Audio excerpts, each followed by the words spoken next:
discuss the apiculture. Apiculture, in the sense of culture of honeybees. Culture of honeybees. And we know that the honeybees are the social insects, right? They are helping us in two ways. One is the collecting nectar from the flowers, and also they helps in the pollination, right? Here it is some varieties of honeybees are there. They are Apis dorsata, Apis indica, Apis mellifera, Apis melipona, Apis prigona, Apis serena. These are few varieties of Indian varieties of honeybees, right? So generally there is a scientific name for everything, right? Like that same scientific name also be there for honeybees also, right? Apis indica, like species generic name and species name, genus name, species name, right? Here it is when you observe that the Apis serena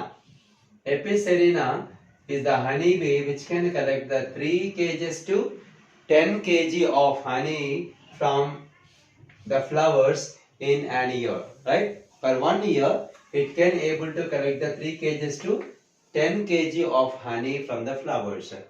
So one of the foreign variety is there, Apis mellifera. Apis mellifera. It is a European bee. It is a European bee which can collect the 25 to 30 kg per annum. You can see that the difference, right? 25 to 30 kg of honey it can able to collect. That how wide variety is this, right? So when you observe that even the all are honeybees, their ability of collecting the honeybee is different from each other, right? Later we can see this apiculture is not recently started. It was long last started by humans. When you see the Egyptians civilization, in Egyptian civilization 4,000 years ago only they started the bee culture. Bee culture has started 4,000 years ago in Egyptian people. And when you see that the Rigveda or one of the Vedas, 3000 to 2000 BC, it was identified and the people who are using on those days, right? So that those days the people are calling this honey as a divine food in the sense of like particularly during the fasting time, and people are using the honey is a very valuable food for them, right? Later about the honeybees. Honeybees are living in colonies. Colonies in the sense of they are not living isolated or single. They are living as a group. Okay, that's called colonies, right? And what kind of honeybees are there in the colony? Usually we are seeing in a colony 3 types of honeybees are there. 3 types of honeybees are there in a colony. Those are usually you can see a queen and workers and also drones. There are 3 types of honeybees are present in the beehive or maybe the colony. One is a queen, another is a workers, and another is a drones. When you see that the queen, only one queen will be elected by them, that is the queen. The lifespan of the queen is 2 to 3 years of lifespan, and the main duty of the queen is to lay eggs. To lay eggs. How many eggs they can lay per day? 800 to 1200 eggs can be laid by the queen. That's only the duty of the queen. Only one queen will be for a colony. Later, hundreds of workers we can observe in a colony. Hundreds of workers. These hundreds of workers, the lifespan is 5 to 6 weeks. 5 to 6 weeks the lifespan is. And what are workers? Workers are nothing but sterile females. Sterile females in the sense of the female bees which cannot lay the eggs. Which cannot lay the eggs are called sterile females. They were used as a workers. And what is the duty of these workers and what they are doing? The workers usually they are doing the 2 different functions. The first 3 weeks they are working. Usually their lifespan is 6 weeks only maximum. So that first 3 weeks they are doing the indoor duties. They are attending for indoor duties. What are indoor duties? They are secreting the royal jelly. Secreting royal jelly.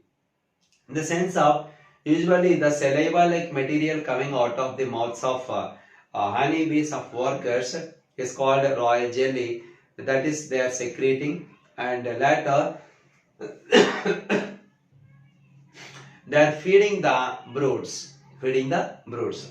This is what the main function of the workers. After 3 weeks, they are attending for outdoor duties. Attending for outdoor duties for collection of water, collection of nectar, and for pollination, the pollen grains collection, right? This is what the workers. The latter, drones. Drones are nothing but males. Drones are nothing but males, right? These males are very less time they are living, almost 57 days. Their lifespan is very less comparatively workers and honeybee and queen, right? These drones are very lazy that they cannot do any collection of work and all.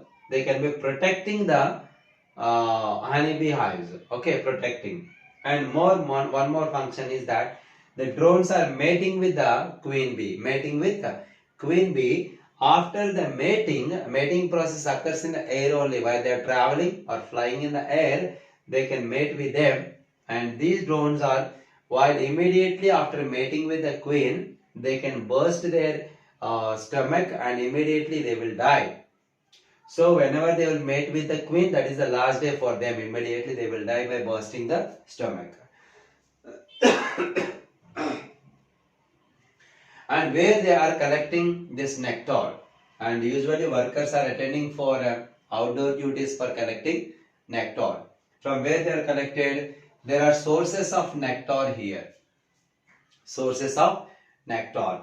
Citrus plants, apple, guava, tamarind, mustard, gingerly, and beans, lady's fingers, wheat, cotton, neem, sal, and some other plants also there for collecting nectars.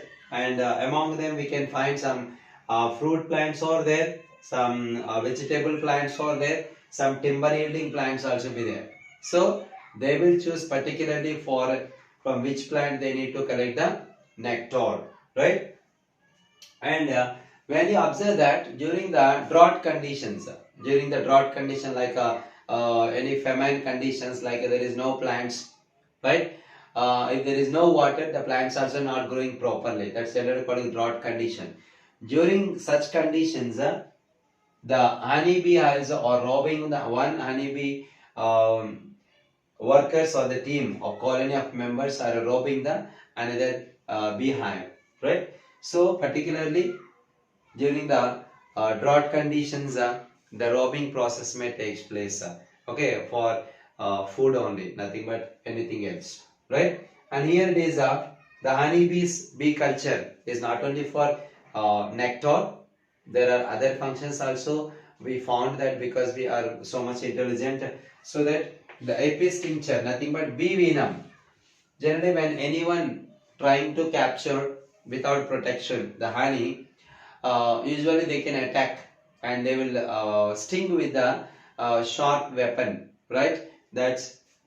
And they can insert some poisonous materials into the body. They can cause some burning sensations, and sometimes it is severe also, right? So what the material, the chemicals they injected or inserted into the body, it's called bee venom.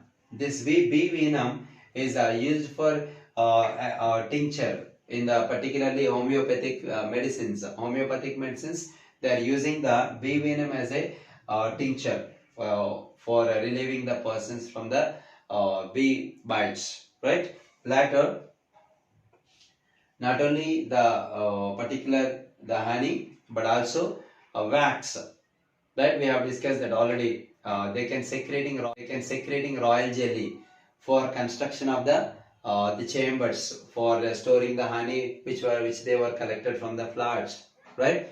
So that's generally called as a wax. That wax is also used for polishing creams like a shoe polish and other creams. And nail polish, mostly girls are using for using nail polish, and this also made out of the wax, which are protected from the which are extracted from the beehives, and some petroleum products also there nowadays, and wax is also be one of the important factor for production of this nail polish and the polish creams, and this is regarding the apiculture, the most important culture in India.